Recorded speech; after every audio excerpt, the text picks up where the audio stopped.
In the year 2000, a psychologist at Cornell ran a small, cruel experiment.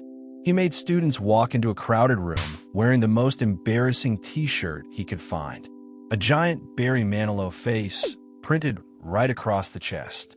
The students would rather have skipped the whole thing. That was the point. Before going in, each student guessed how many people would notice the shirt. They said about half the room. The real number? Barely 1 in 5. Almost nobody noticed. Almost nobody ever notices. That gap has a name: the spotlight effect. You walk through life feeling like the lead actor under a bright spotlight, while everyone else is busy starring in their own show. Stay to the end, and I will show you how to switch that light off. And to be clear, this is not a pep talk. This is one of the most replicated findings in social psychology. Your feeling of being watched is measurably, reliably, about twice as strong as reality. First, why does your brain do this? Simple. You experience yourself all day, every day. You are the center of your world. So your brain quietly assumes you're near the center of everyone else's. It is not vanity. It is geometry. You are the only person you have never had a break from. But run the math. If every single person is the center of their own world, then nobody has a seat in the audience. The theater is full of actors, and the seats are empty. Think about it from the other side. This morning, did you notice a single stranger's outfit? Can you remember one awkward thing anyone said in your last meeting? No, that is exactly how much they remember about you. And if you're thinking, but people did laugh at me once. Sure, once. Now try to name the last 3 people you laughed at. You cannot do that either. The memory fades just as fast in the other direction. There's a twin trap too, the illusion of transparency. You think your nervousness is visible from space. Studies show observers can barely detect it. The shaking feels like an earthquake inside.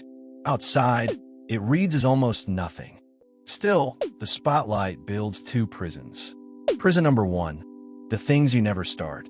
The gym you avoid because beginners look silly. The question you do not ask. The video you never post. The comment you keep deleting instead of sending. Prison number 2, the replay loop. 3 a.m., and your brain is replaying that awkward thing you said years ago. Here is the fact.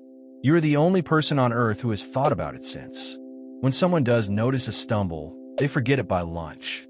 You keep it for years. That asymmetry is the whole trap. So how do you switch off the light?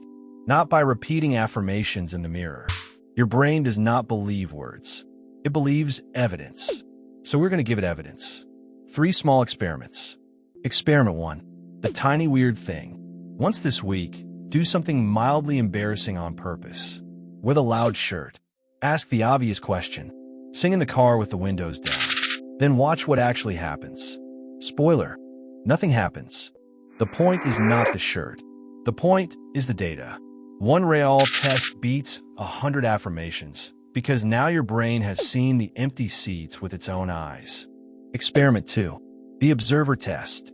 Tomorrow evening, try to remember what 3 co-workers wore that day. You looked at them. You even talked to them. And the outfits are just gone. When you fail, let that sink in. That is you in their heads.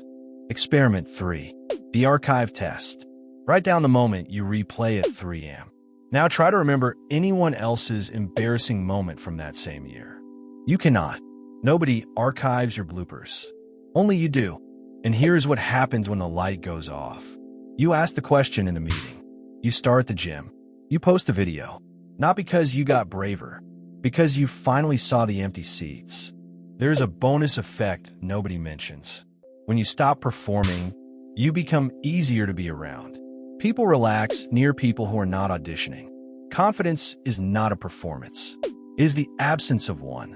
The people you admire for being confident are not fearless.